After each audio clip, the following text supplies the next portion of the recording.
Genesis 33. Jacob and Esau meet. Now Jacob looked up and saw Esau coming, and 400 men with him. So he divided the children among Leah and Rachel, and the two maids. He put the maids with their children in front, then Leah with her children, and Rachel and Joseph last of all. He himself went on ahead of them, bowing himself to the ground 7 times, until he came near his brother. But Esau ran to meet him, and embraced him, and fell on his neck and kissed him, and they wept. When Esau looked up and saw the women and children, he said, "Who are these with you?" Jacob said, "The children whom God has graciously given your servant." Then the maids drew near, they and their children, and bowed down. Leah likewise and her children drew near and bowed down. And finally Joseph and Rachel drew near, and they bowed down. Esau said, "What do you mean by all this company that I met?" Jacob answered, "To find favor with my lord." But Esau said, "I have enough, my brother. Keep what you have for yourself." Jacob said, "No, please. If I find favor with you, then accept my present from my hand. For truly to see your face is like seeing the face of God. Since you have received me with such favor, please accept my gift that is brought to you, because God has dealt graciously with me, and because I have everything I want." So he urged him, and he took it. Then Esau said, "Let us journey on our way, and I will go alongside you." But Jacob said to him, "My Lord knows that the children are frail, and that the flocks and herds which are nursing are a care to me. And if they are overdriven for one day, all the flocks will die. Let my Lord pass on ahead of his servant, and I will lead on slowly, according to the pace of the cattle that are before me."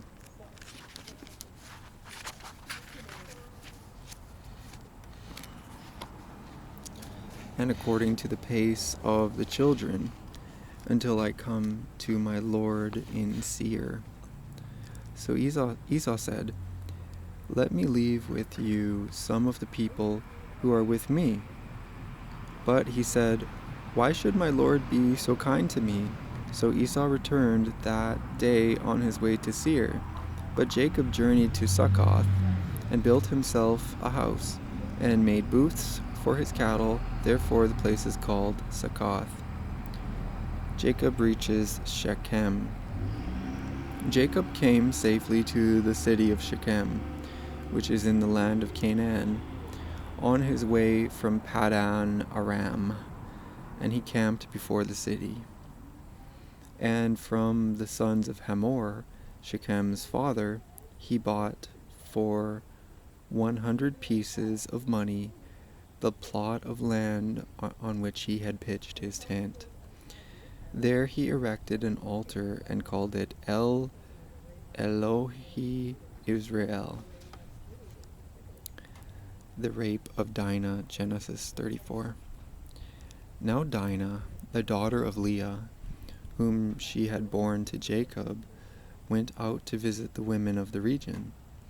When Shechem, son of Hamor the Hivite, prince of the region, saw her, he seized her and lay with her by force. And his soul was drawn to Dinah, daughter of Jacob. He loved the girl and spoke tenderly to her. So Shechem spoke to his father Hamor, saying, "Give me this girl to be my wife."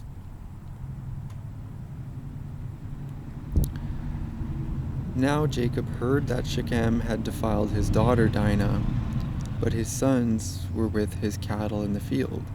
So Jacob held his peace until they came, and Hamor, the father of Shechem, went out to Jacob to speak with him, just as the sons of Jacob came in from the field. When they heard of it, the men were indignant and very angry, because he had committed an outrage in Israel by lying with Jacob's daughter, for such a thing ought not to be done. But Hamor spoke with them, saying, "The heart of my son Shechem longs for your daughter. Please give her to him in marriage. Make marriages with us. Give your daughters to us, and take our daughters for yourselves. You shall live with us, and the land shall be open to you. Live and trade in it, and get property in it."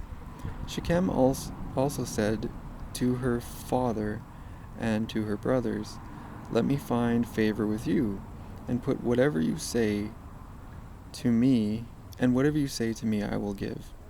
Put the marriage present and gift as high as you like, and I will give whatever you ask me.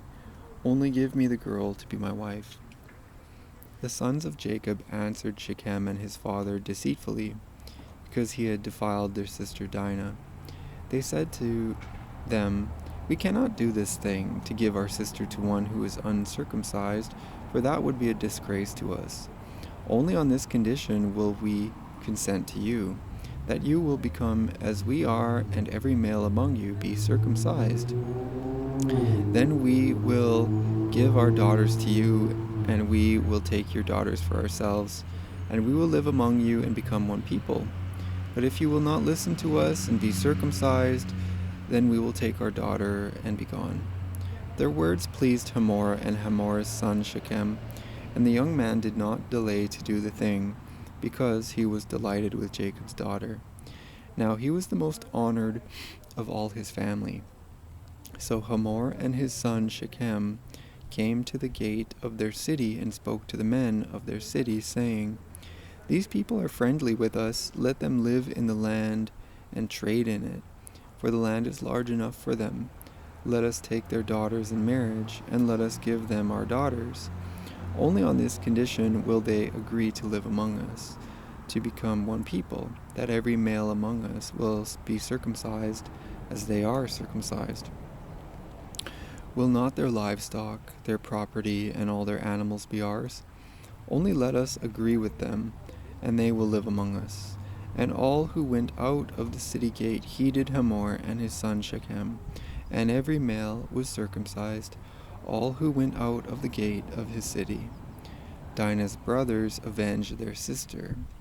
On the third day, when they were still in pain, two of the sons of Jacob, Simeon and Levi, Dinah's brothers, took their swords and came against the city unawares, and killed all the males. They killed Hamor and his son Shechem with the sword, and took Dinah out of Shechem's house and went away. And the other sons of Jacob came upon the slain, and plundered the city, because their sister had been defiled.